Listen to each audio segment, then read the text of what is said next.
After Aadhaar for identity and UPI for payments, the Indian government is now working on giving every address a digital identity. As per a report by Economic Times, the idea is to treat address information as core public infrastructure, similar to how Aadhaar and UPI function. Currently, India lacks a regulated system to manage address data. Many platforms collect and even share addresses without consent, something that the new system aims to fix.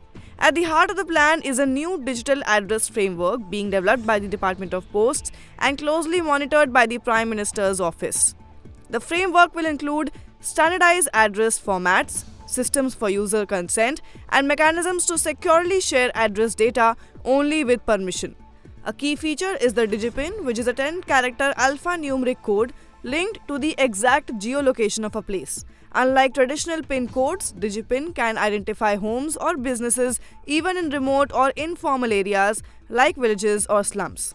With the growth of online shopping, food delivery, and e-governance, accurate and inconsistent address information is critical. Notably, poor address quality is estimated to cost the Indian economy $10 to $14 billion annually. Also, the framework will be open for public feedback and a full plan is expected by year-end. A law to create a digital address authority may be introduced in the upcoming winter session of Parliament. Therefore, if implemented well, this system could soon become as essential as Aadhaar or UPI, powering everything from deliveries to digital governance.